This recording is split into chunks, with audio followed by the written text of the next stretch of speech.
I'm speed running 2026 so you don't have to. And the first rule is simple. If you don't master at least one skill, nothing else matters. A lot of you guys just need to master one skill. Not 10 skills, not potential. One skill you can execute under pressure. Think about this.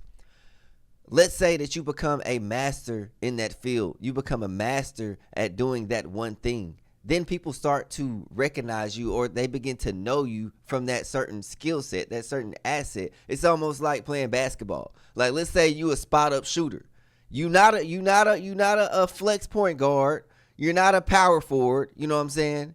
You're just a spot up shooter. So therefore, if I'm a point guard and I know, hey, my boy that's on the wing posted up, maybe he can't break somebody down, hit him with the in and out, left, right, step back, J. But I know if I run this play and I get my big to set a screen, and then you shuffle to the corner and you got your hands tucked, and I give you the ball in that pocket and you shoot it, I know you gonna make it every time because I know your skill set.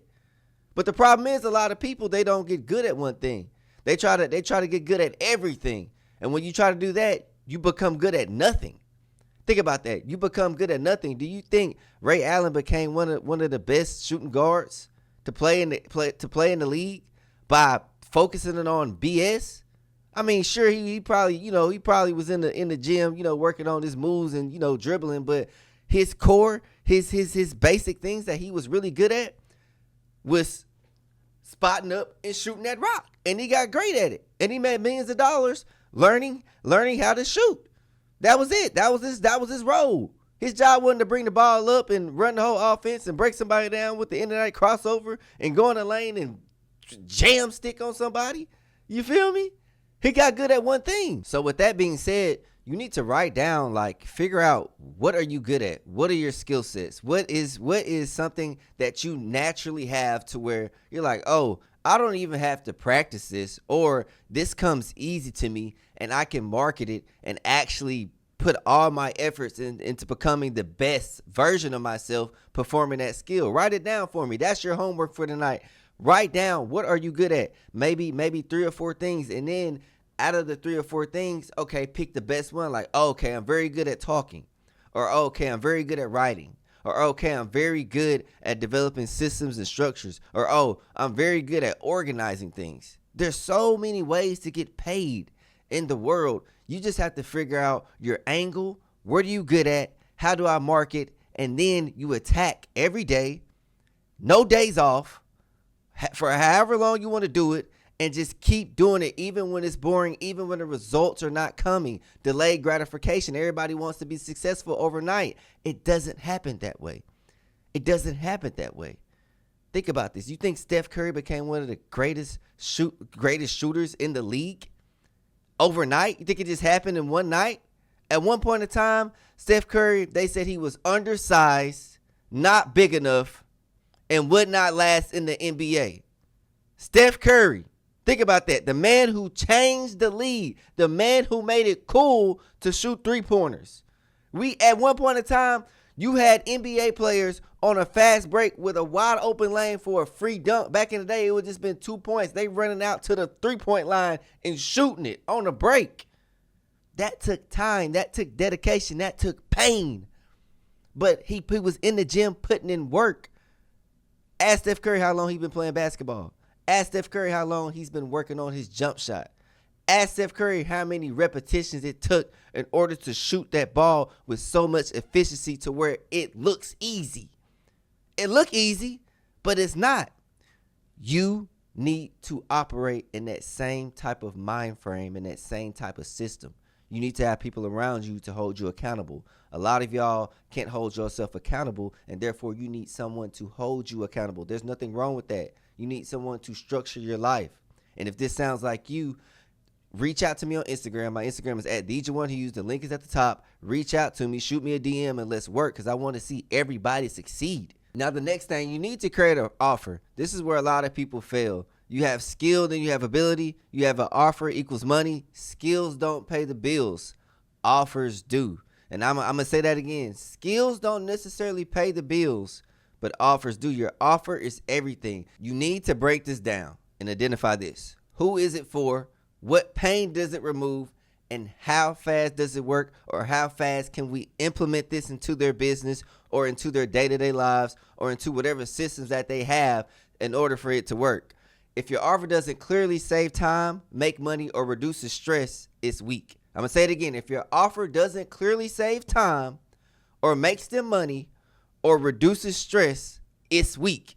Therefore, you need to go back and reevaluate and make a stronger offer. And that works over time.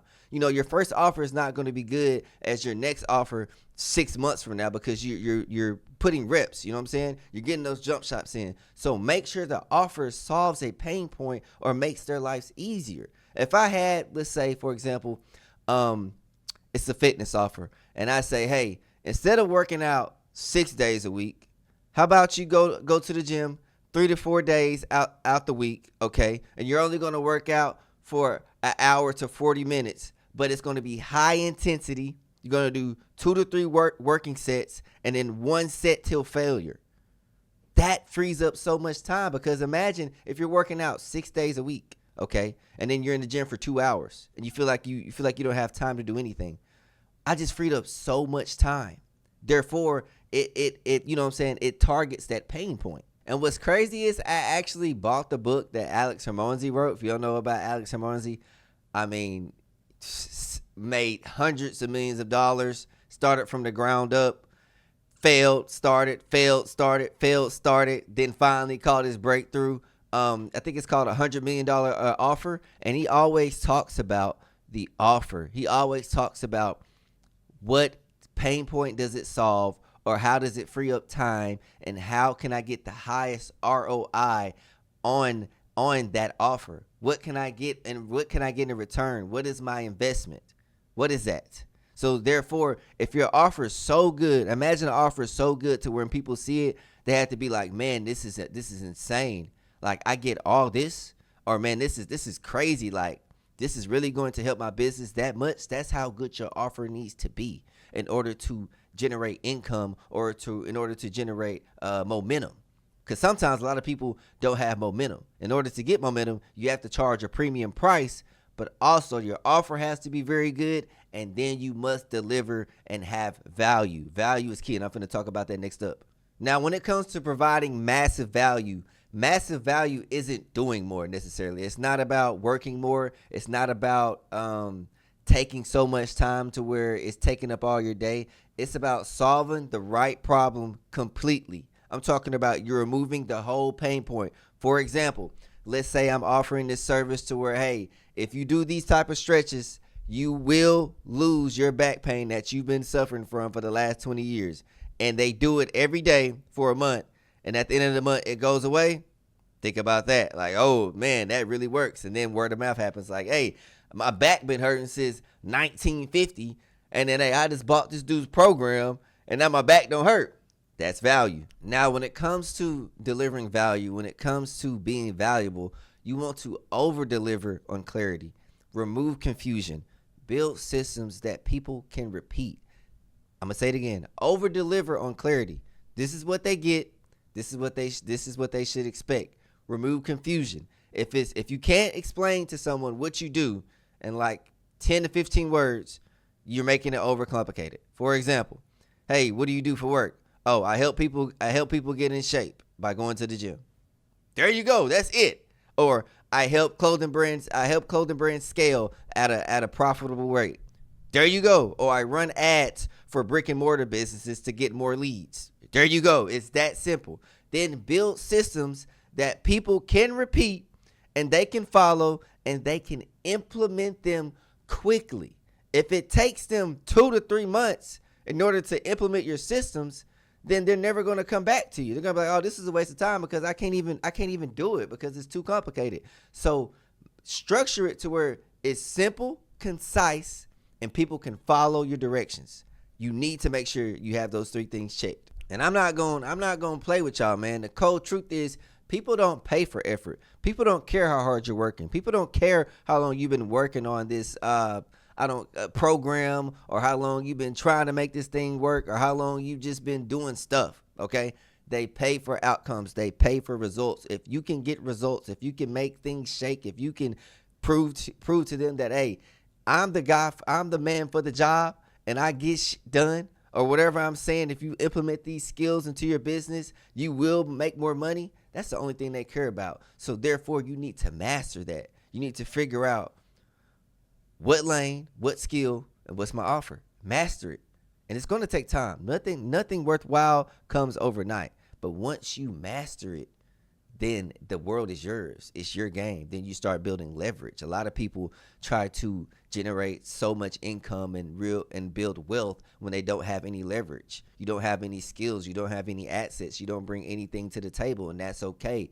You have to hold yourself accountable. At one point in my life, I was like, oh man, I mean, I say I want to do these things, but what do I bring to the table? What do I bring to the table to where someone would be like, oh, I need that guy on my team, or oh, I would love to be business partners with him, or oh, I would love to just book a call or book a meeting or just even pick his brain for 2 to 3 minutes. How does he have this mindset?